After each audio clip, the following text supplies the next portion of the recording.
Um, my sense is that often what is forgotten is that high velocity thing. And when we look at the recurrence rates of hamstring injuries, they're very high. And my sense is that that is because we do so much work in the gym and actually forget the higher speed, higher velocity stuff that you simply cannot replicate in the gym. You have to be out on the grass for that.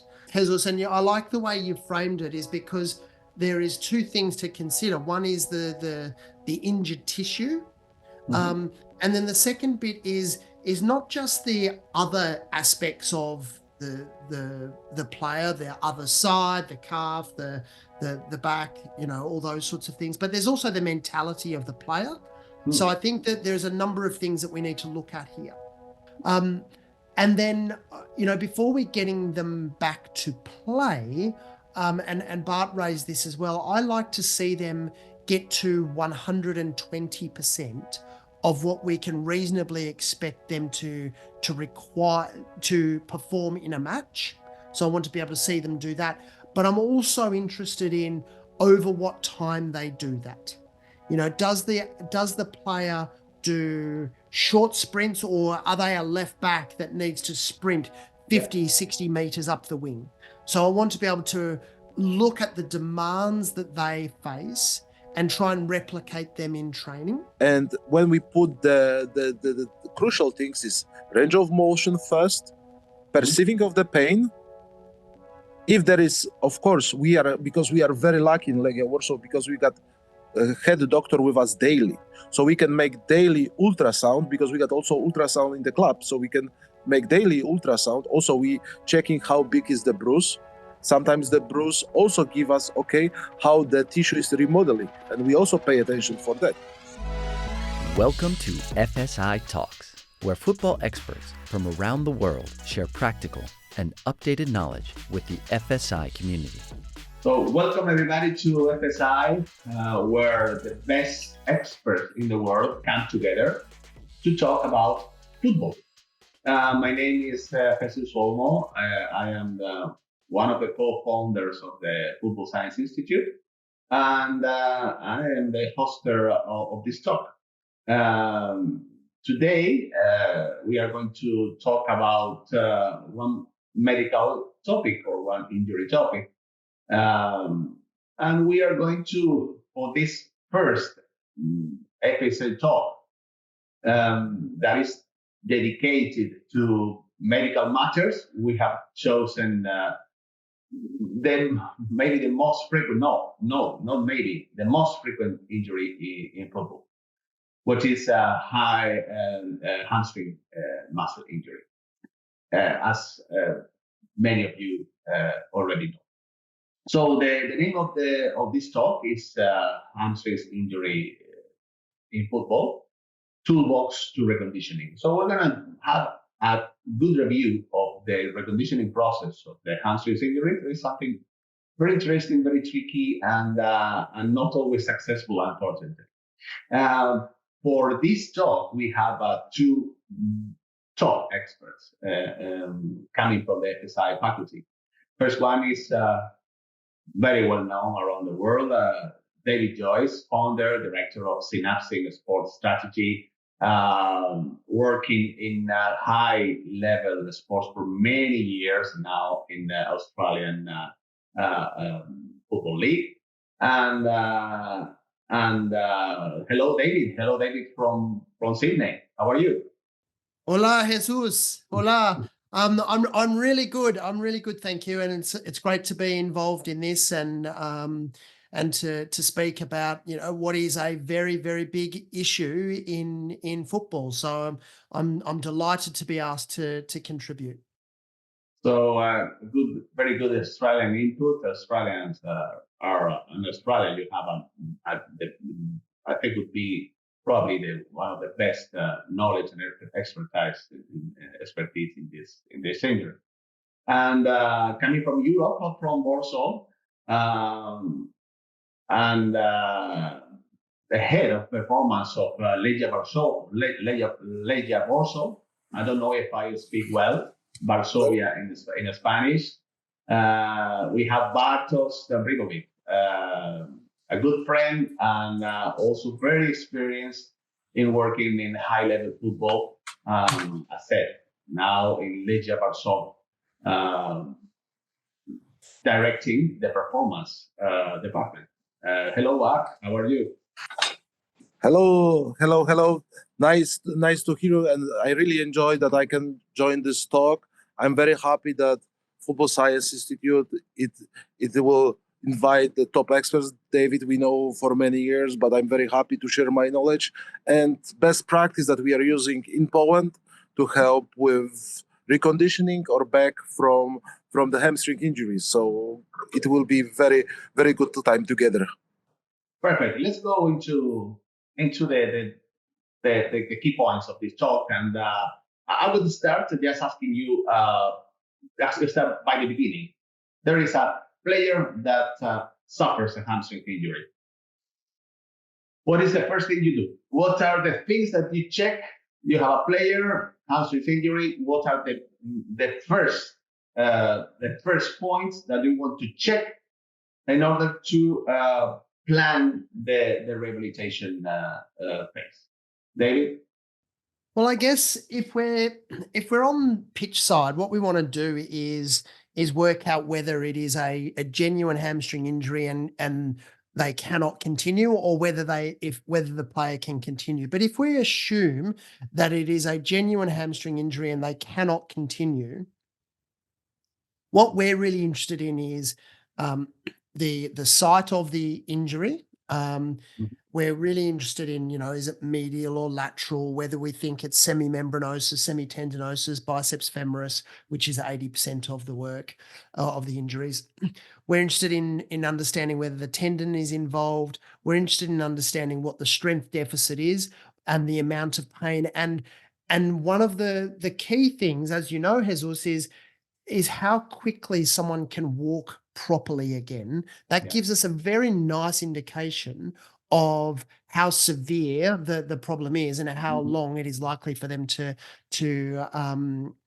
be, how long they're likely to be out of action for. So I think they're the main things. So range of motion, pain, site of injury, and strength loss, as well as functional abilities, being able to walk or jog or those sorts of things. They're the things that I look for the most.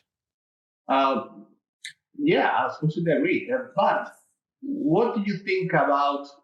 Do you assess the mechanism of injury, and do you find value in the muscle classification systems? Yeah, great question. So definitely. So we know that there are multiple ways that you can injure your hamstring. There's if we look at change of direction at speed, whether they're sprinting, whether they're jumping, you can get them decelerating as well. And an overstretch injury as well, and then kicking on the run. So they're probably the main ways that you can injure your hamstring, and all of them tell us something. If we think about what our job is, we are detectives, and they all tell us they give us little clues about how bad the injury is likely to be, and what the mechanism tells us about some weaknesses within the athlete themselves. So I think the mechanism of injury is a really important thing for us to look at, and adds to the overall picture for sure. And you, Bart, what are your practice there in Warsaw?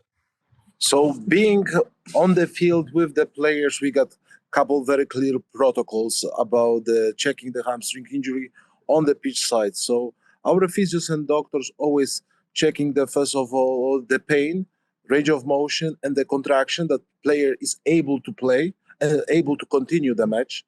If it's not, for sure is a substitution. And then we are starting our grade 2 protocols that happen in the physio room, on the stadium, and checking that first of all the player is safe in the very safe environment, how his pain, how the pain is targeted, that is 1 point pain or it is a full length of the muscle.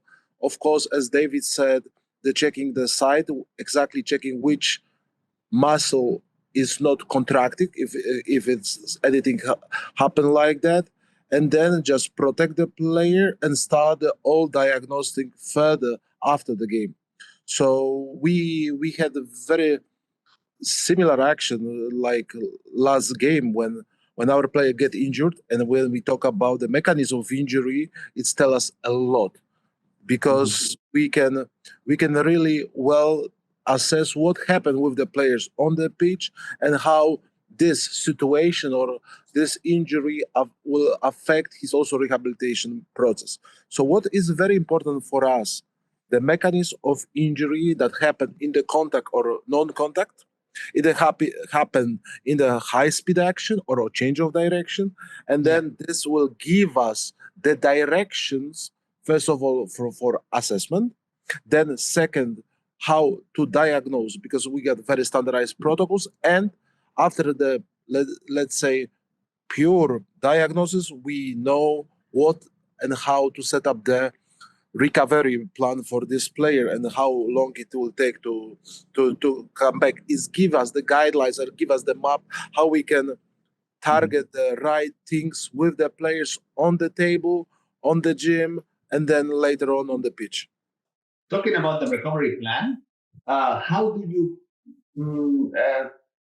plan the length of the recovery plan, and in terms of do you take into account the classification of the injury? Do you use any muscle classification for predicting the length, and then how you structure the plan?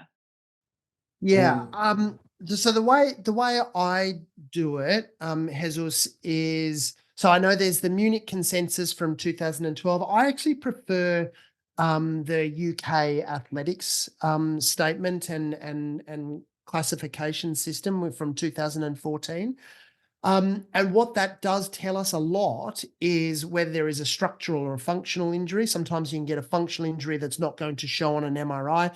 These days, many of us will MRI most hamstring injuries, not because it will necessarily tell us too much in terms of the symptoms. What we're finding, though, and I'm interested in your thoughts here, Jesus, is we really do want to know the likelihood of tendon involvement, because if there's tendon involvement, that we take a much slower rehabilitation course there. If it just seems to be muscle and it's a grade 2, a grade 2A, these sorts of things, we can progress a little bit more rapidly. But if there's tendon, we know from experience that we back right back on this. They're the ones that in the past, I think through my own fault, I've accelerated them too quickly, and they feel really good, but get to 80% and then they fall in a heap and re-injure. And then when you look back and there is a tendon involvement. So we use the classification system is helpful to set some expectations for the athlete, to set some expectations for the coaching staff, as well as to inform our rehabilitation. So I think it's a good way to go. Good. Bartosz, do you use some classification system, and how do you do to plan the stages of the rehabilitation? So first of all, I totally agree with David about how to use the classification. I think the classification is a great tool, first of all, to communicate with the coaching staff and explain the head coach what happened. Mm-hmm. Then it's like kind of the roadmap between the physio. So we got the common language between each other, what we talk about. It is a grade 1, grade 2, A and B, and this is very important to have the, let's say, same language. But also, it's very important to have the right diagnosis first. And what we need to, and what I learned with my team, first of all, if we see the injury in ultrasound and we will confirm that with MRI and the symptoms are totally different, then we need to a little bit change, because this will change our approach in rehabilitation, because we'll not treat and we'll not rehab the pictures. We are rehabilitating the functional of the player. And sometimes, and I have a lot of example of that player had big injury at MRI, And then the function of this muscle and the range of motion, strength, pain is very low. What then? This also will give us the direction that we are not carrying too much in overall. We have the pictures help us in diagnosis, but the rehabilitation is much more functional. That means we'll never pay. Okay, if you got 2B and we put you immediately to the frame of rehabilitation in 2B, that you can make first stage, second stage, third stage, and it will be decelerating just because of the picture. It's not like that, because we know the effects of injury can last into the picture of MRI even 3 or 4 months after injury. Some MRIs even shown that there can be the changes in MRI pictures even 1 year after the injury. So, this gives us. It's a good concept. It's taking into account the symptoms and the disability of the player. So for us in rehabilitation, the key factors are symptoms, and when we put the crucial things is range of motion first, perceiving of the pain. If there is, of course, because we are very lucky in Legia Warsaw, because we got a head doctor with us daily. So we can make daily ultrasound, because we got also ultrasound in the club. So we can make daily ultrasound. Also, we checking how big is the bruise. Sometimes the bruise also give us, okay, how the tissue is remodeling. And we also pay attention for that. And then if we'll see the strength loss, then we know that we need to start special program step by step in the approach, not only for bringing the strength as fast as possible, but work with the strength even is some perceiving of the pain of this hamstring. That's mean we really try to be functional and help the players back as fast as possible in optimal time. This is what we are saying. We are not pushing the players back as soon as possible, because it's not the Formula One race, who is back faster, but it's how to back safer and not get re-injured again. Okay. Talking about the early stage, what you do first in the first days, David, what are the interventions that you plan on the hamstrings, and also the intervention that you plan to keep the fitness of the player or reducing the training? That's an excellent question, Jesus, and I like the way you framed it, is because there is two things to consider. One is the injured tissue, and then the second bit is not just the other aspects of the player, the other side, the calf, the back, all those sorts of things, but there's also the mentality of the player. So I think that there's a number of things that we need to look at here.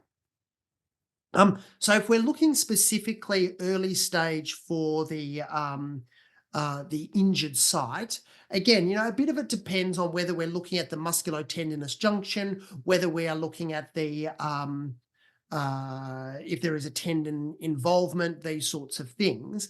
But essentially in the rehabilitation phase, I actually like loading the muscle quite early. So, I would maybe put a heel raise in, like on day 1, day 2, something like that.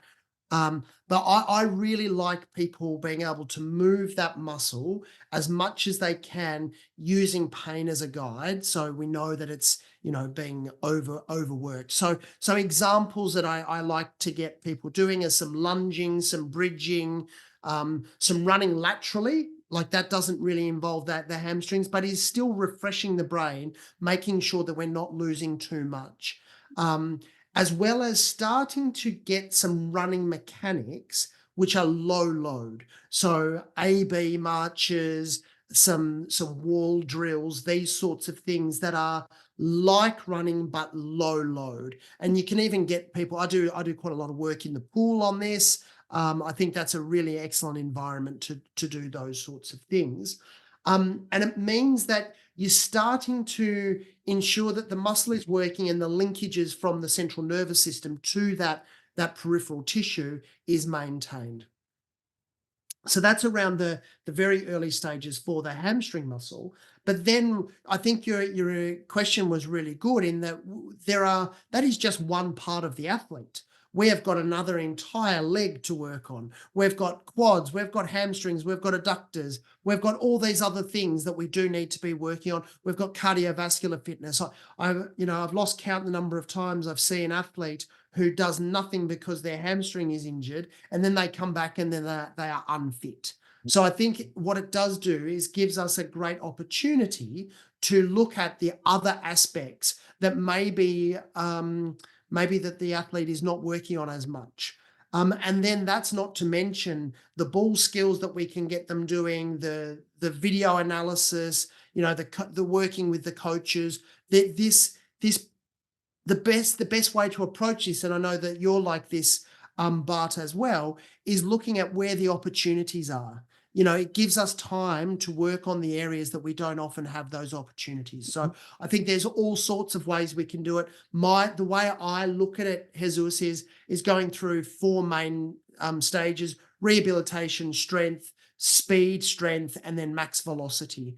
And, we'll probably get into this later in the podcast, but I look at the CFV, that's my sort of way of looking at it. So capacity, force, and velocity. We need to hit all of those areas. In the rehabilitation phase, we're looking at the capacity. We're not looking at force or velocity just yet, but we do want to be able to set the athlete up to be able to get onto that stage when the muscle is healed appropriately. But I'm really interested to hear what Bart has to say on this, and also what you have to say, Jesus.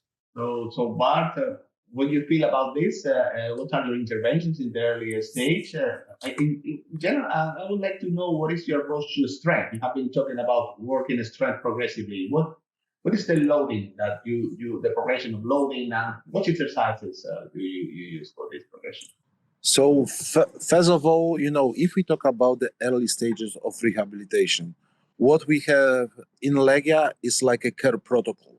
So we would like that player will fully understand what happened.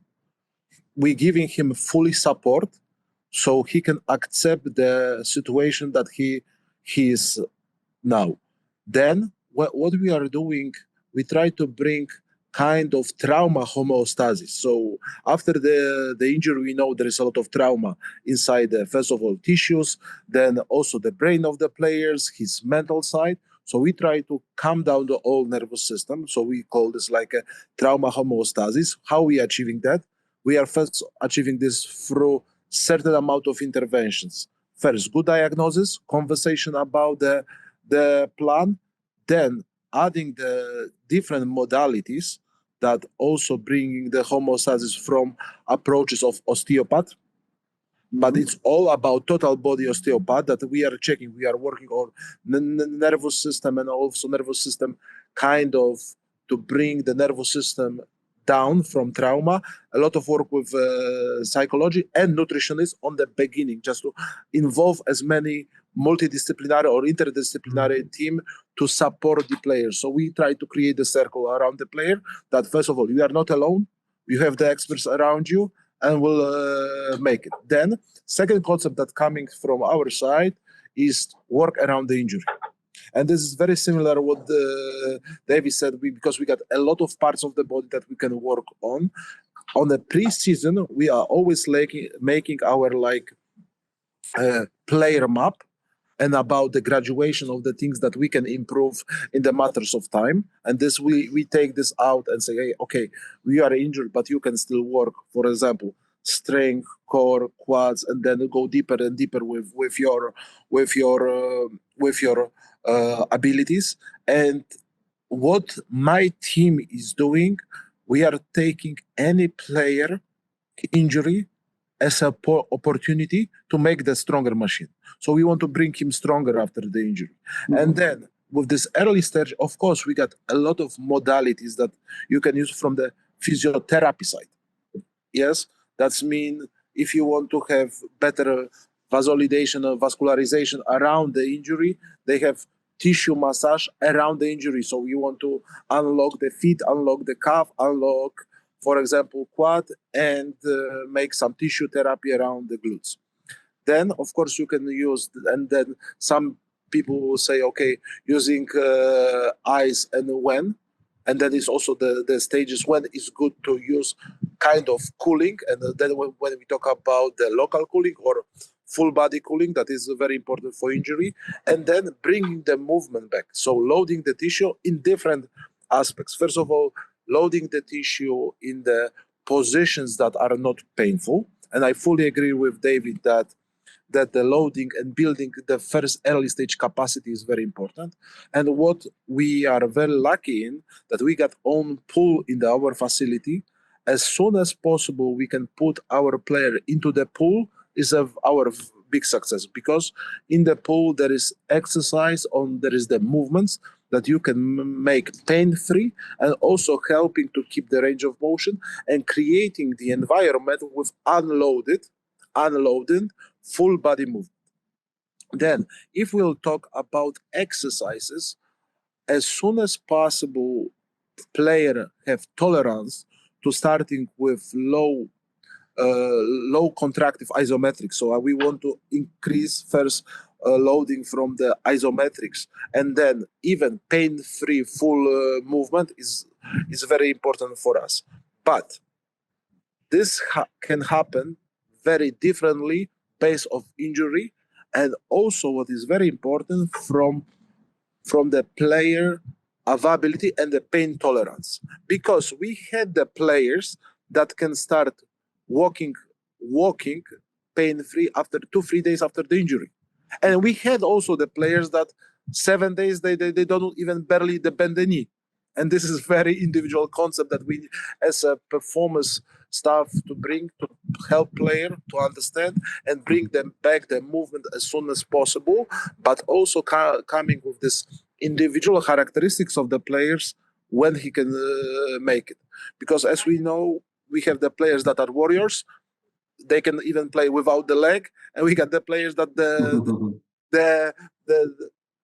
the injury is for them big trauma, and they will not come back even 6-7 weeks after that. They will always check, they always scratch. Do I feel something? Do I need to make something better? Oh, I feel the pain here. And this is totally in their also, let's say, mind that they have the injury. So we want to cut out the injury from the head as soon as possible.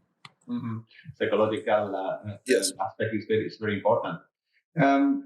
So if we move to the next stage, the mid stage, more or less, when you introduce functional work and you progress in strength, how do you work this progression, David? So hopefully by, in the sort of athletes that I work with, Jesus, we've got a long history of strength profiling data, so we know what their strength is like before injury. So we might look at getting some going back to their data and have a look at their range of motion, having a look at their strength and seeing where they're up to now. So, we've got some strength measures that we can use. We've got some even handheld dynamometry many people will be familiar with. I think that's really helpful. Okay. But then I think there's also gradings of ways you can do glute ham raises, Nordic curls, these sorts of things, which I'm sure we'll get into later, but very early stages of them.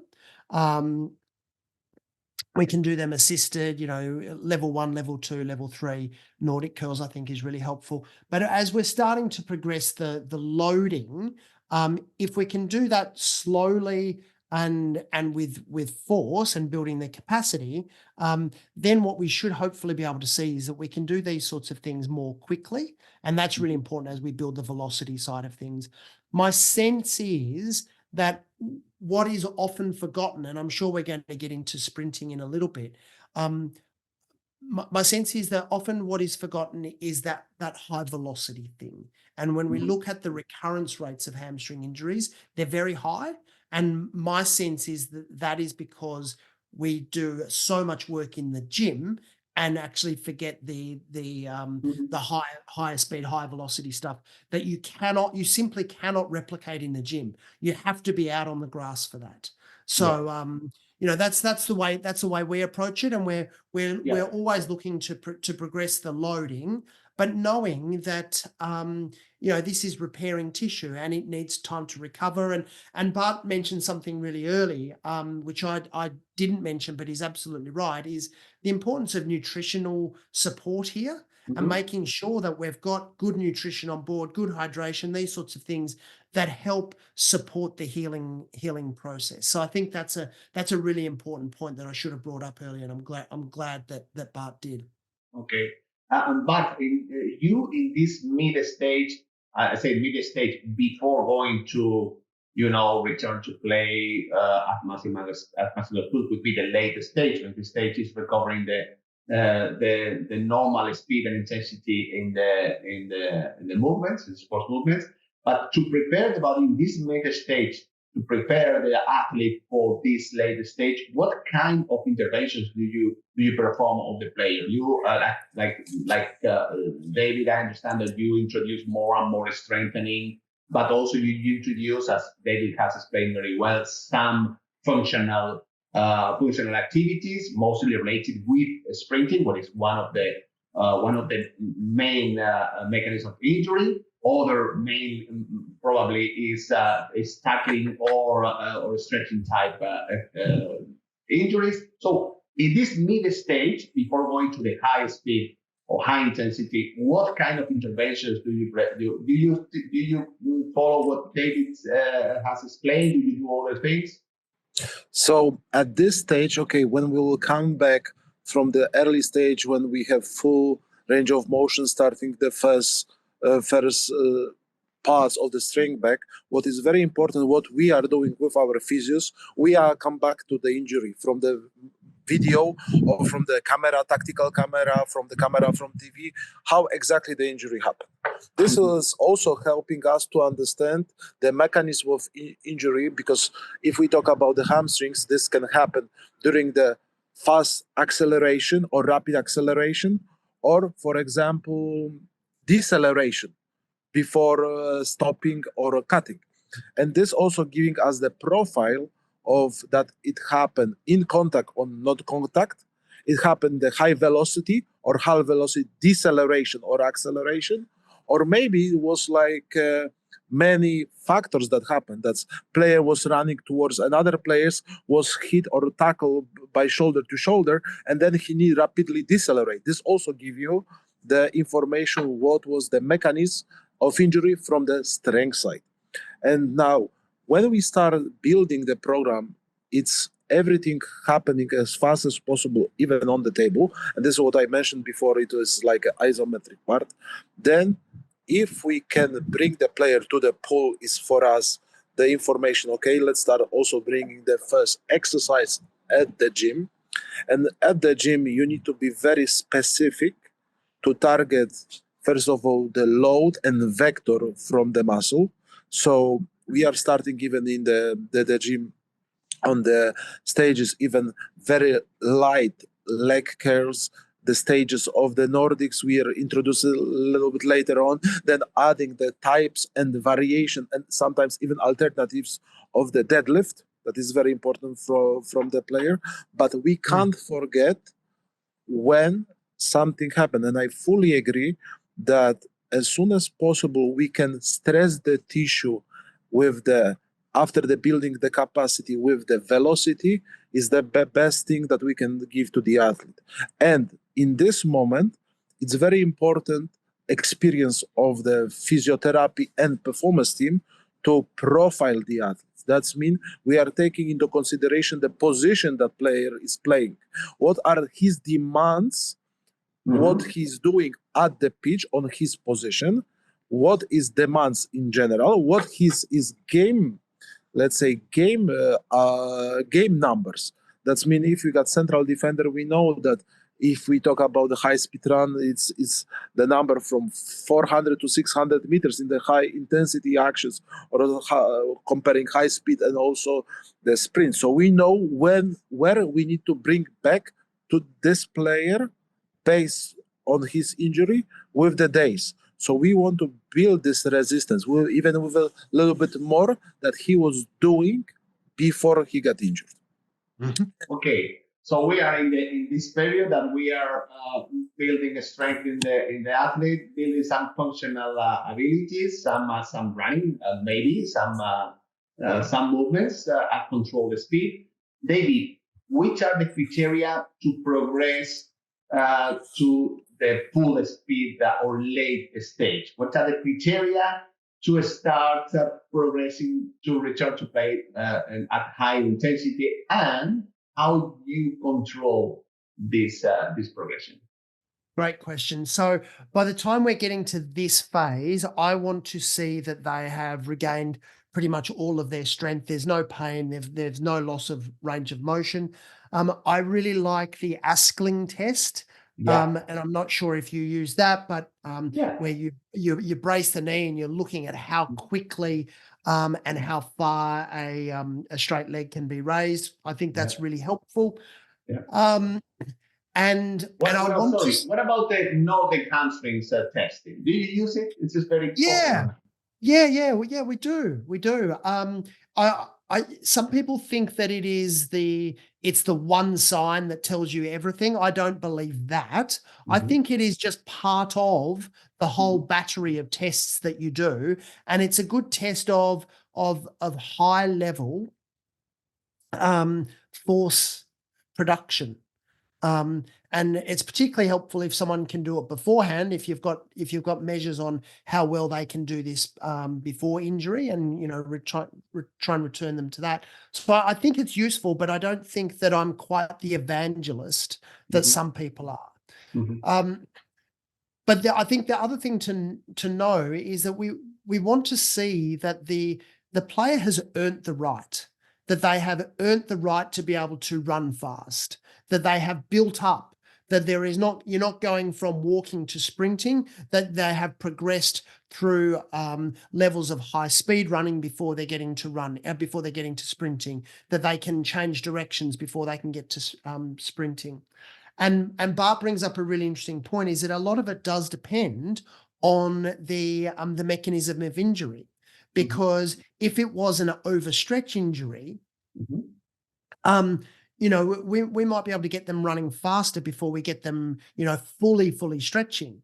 Whereas if it's a high speed running thing, we might be able to get them, at full range of motion before we get them sprinting. So there's a lot that we can take out from the mechanism of injury, which is the question that you asked right at the very beginning.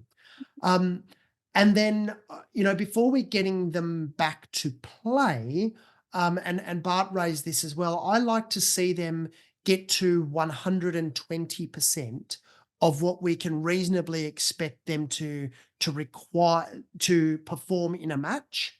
So I want to be able to see them do that. But I'm also interested in over what time they do that. Does the player do short sprints, or are they a left back that needs to sprint 50, 60 meters up the wing? So I want to be able to look at the demands that they face and try and replicate them in training, and go, right, well, in a match, this left back might be required to do this 7 times in the space of 15 minutes. So I want to be able to see that they can do that 9 times in the space of 15 minutes before I let them go and play. So I think you can't guarantee everything, but what I like to be able to do is put someone back on the field without that awful feeling in my stomach going, I just hope things go well. I don't think hope is a great strategy. Bartosz, what do you do this control? Do you use, for example, GPS to control this progression in functional activity in the late stage? Or do you, and in terms of the strength, do you use any other testing? So first of all, I will a little bit come back from David's point, because before we come back for any running activities, I think it's very interesting what approach we are using in Legia. And David, you can agree with me or not. After we pass the stage of, for example, walking in the pool, there we got the stage that we have the straight walk, pain-free. And then before the runs, we are using in Legia incline, very high incline walks to a little bit stress the hamstring or posterior chain before we come back to normal running. and we use Interesting the point. we are doing 2-3 sessions with very high incline walks, because we are knowing, and David, probably this is also the concept that you probably hear from our common friend Greg Dia, that he's also using that, and it was used before with other concepts, that incline walk is helping from the force perspective to bring the force almost same as running in the velocities around 12 to 14 kilometers per hour. And then where we are coming back to running mechanics or running the velocities, we also try to build progressively the velocities with also, if as soon as possible, with the football movement. So what player want to do after he's coming back from the injury? He will not focus too much like, okay, run sprint or ride high speed, run this. He wants the ball. So we try to bring the ball into the rehabilitation process to sometimes hide the things that we want to make, and bring the player the joy of controlling the ball, have the passing, have kind of shooting, because also the shooting progression is very important in the hamstring injury at the pitch. And then step by step adding, as David says, the distances that we want to reach with our injured players in the high intensity runs. And yes, as you asked me, we are using the GPS data with the controlling the player's load, the velocity, distances, and different bounds of distances. And what is also very important for us is running in balance. That means we can have the vision or have some point about the balancing the player's left or injured and not injured limb. And this is also for us kind of interesting. Before we coming to that stage, we also need to make certain amount of the tests that our performance Legia Lab team is doing, because we never put the player, if it's kind of longer than 2 weeks injury, into the pitch without the certain amount of the test. And we want our players meet kind of criteria, because in Legia right now we got kind of smaller squad. We need to be very, very focused to not have recurrency of the injuries. So for us, it's no pain in any functional activities. We have full range of motion. And what is very important for us, we try to keep the hamstring strength deficit around 15 to 10%. And we also checking this on the Biodex, because we got Biodex system in our facility. But it's not like you have 16, you can't. We are using this as a tool to see where we are, what we have from our players, comparing, for example, for preseason test. And then we are also looking for hamstring and quadriceps ratios, and we want to keep them be above 1.3. And also what is very important for us, because we are knowing, and I will come back to my talk, how the injury happened, because not every injury happened during the sprints or runs. Some injuries happen during the jumps.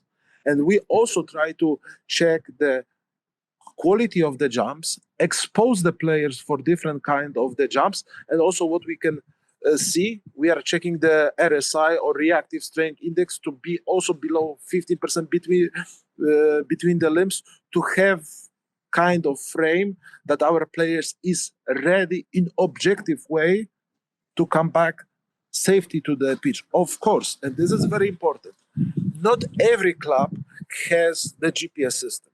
And then knowing how to build the progression, you can use a couple of frameworks when you are using no GPS, no problems approach.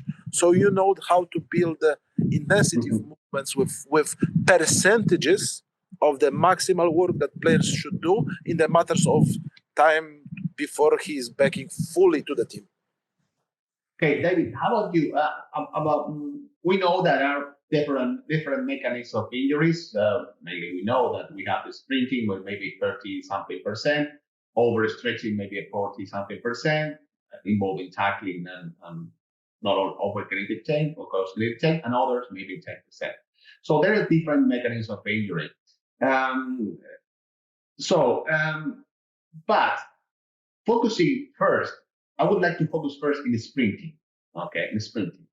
David, what are the toolbox that you use for reconditioning sprinting? You use also, for example, what Bartos has mentioned, the uphill running, or long sprint, or long running, long sprinting, maybe 100 meters or 150 meters. That is another technique. Do you, for example, check the technique, the sprint technique? How you do the progression? What are the drills that you use? So in terms of your sprinting, what are the key points that you take into consideration when reconditioning the sprint? Yeah, great question. So the incline work, I think, is something that we've started doing much more over the last couple of years, and I think it's really helpful. In terms of the return to running, we think of it in terms of a number of different aspects. One is the length of the sprint that we're doing. One is the direction. So sometimes it's straight, sometimes we're looking at some offline work.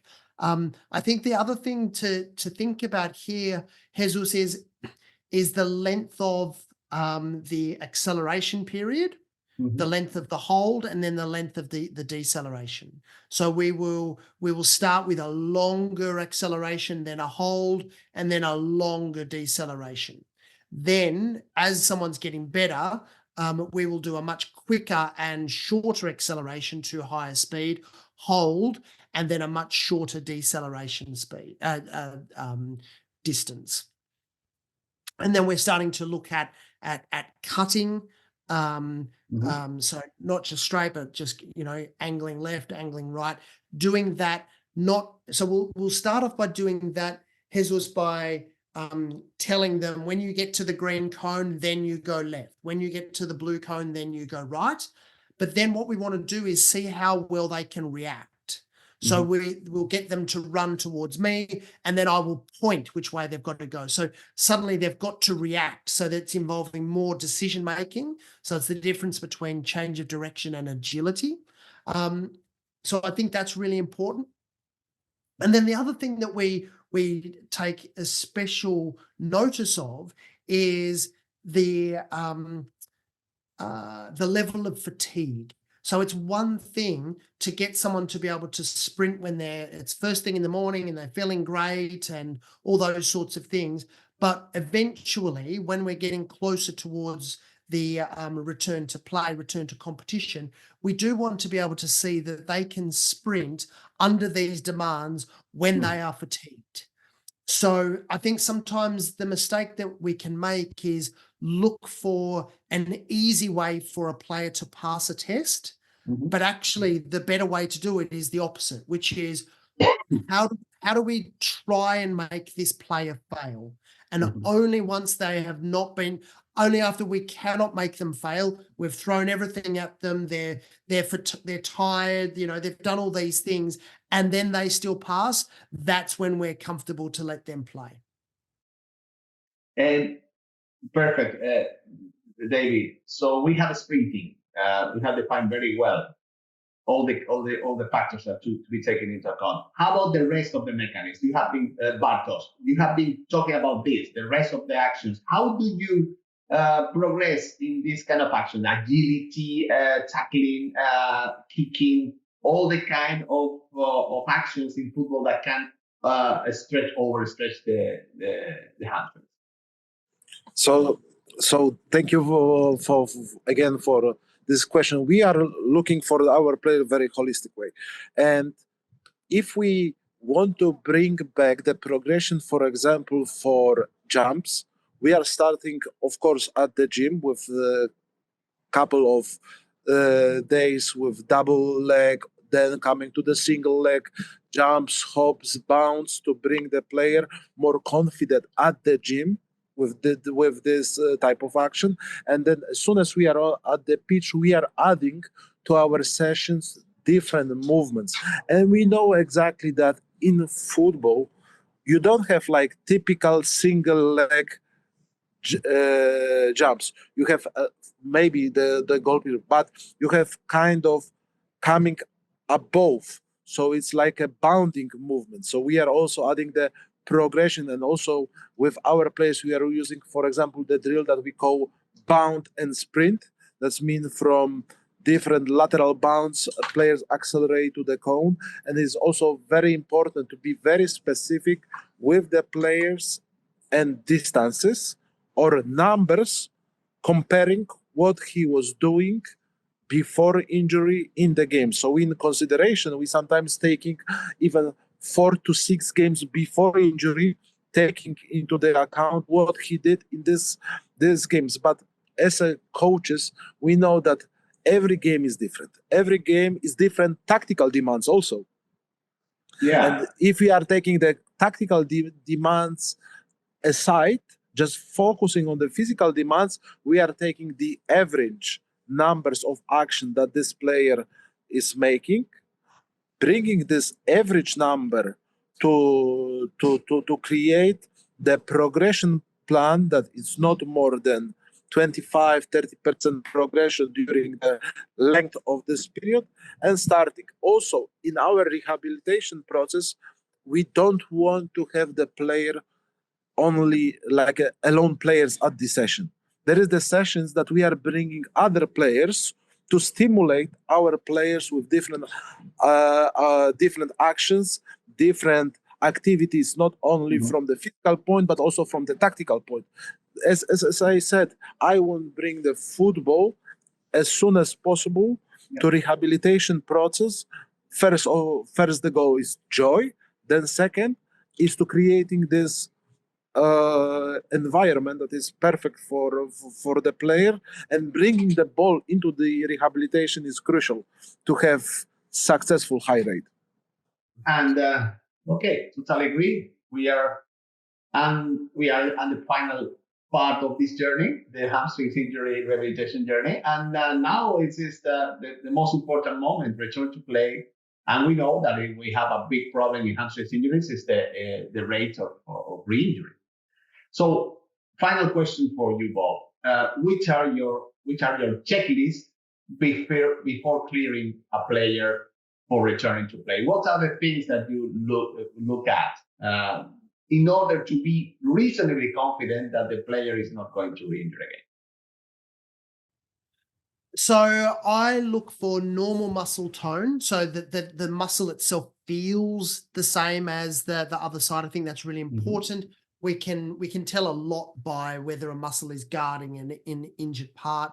I want to see a return to normal biomechanics.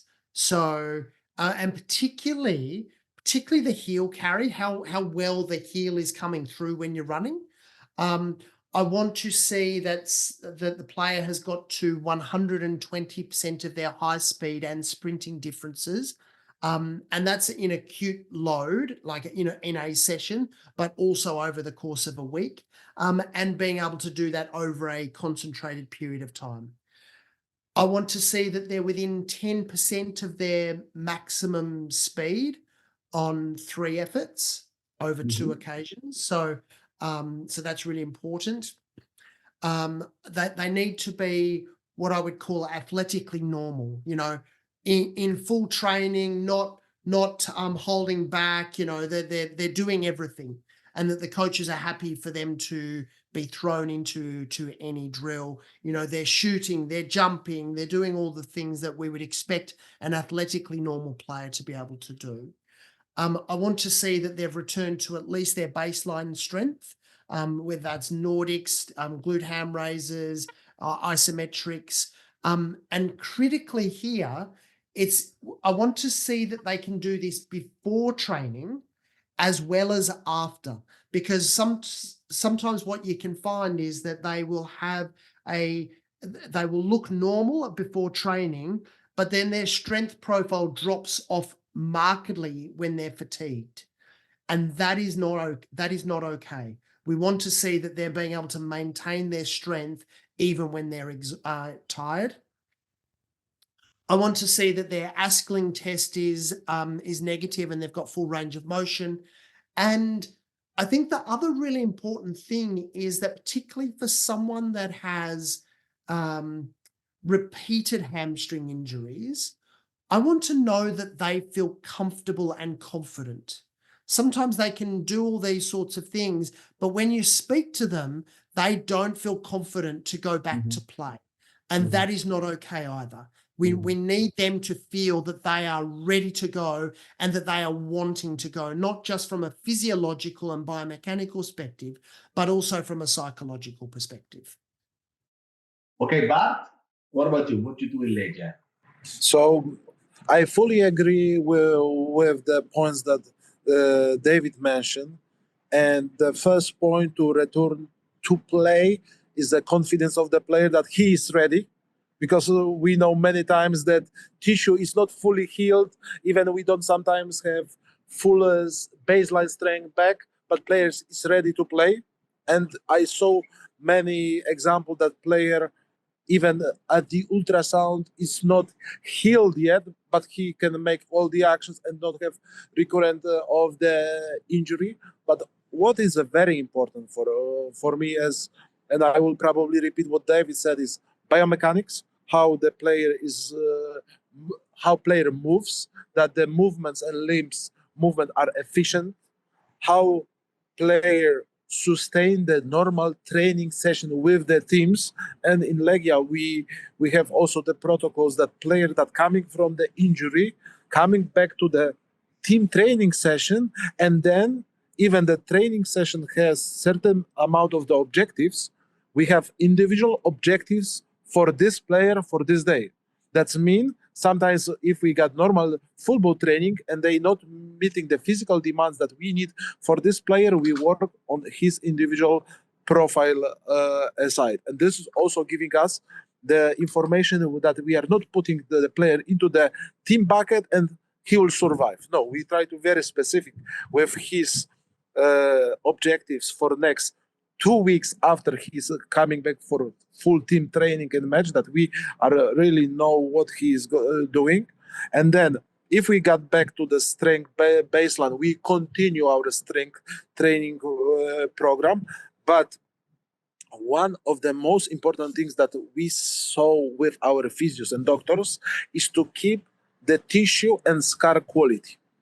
That's mean it's not only the tension, but it's also how the scar looks like from the touching perspective, that you have soft tissue and then some bump and there is stiff, because we know the recurrent injuries for after the hamstring strain mostly happen in the place of the scars below or above the scar. So we want to make the scar very, how to say, much more elastic, if it's possible, elastic, or bring the elasticity around, first of all, skin, fascia, and the muscle. Because if it is grade 1, we know this is not muscle, it's more like a fascia length problem. So we want to bring the all tissues around are in the good quality. And then adding all the actions that Davey said is very familiar with us as well. Okay, fellows, it has been an amazing talk. We are now 1 hour of talk. I think we are coming to the end.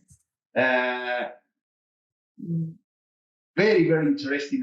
Lots of ideas that you both have mentioned. I need to I want to highlight that the best thing of all the ideas that you have mentioned is that these ideas come from people like you that are experts and work in the field and work inside the class.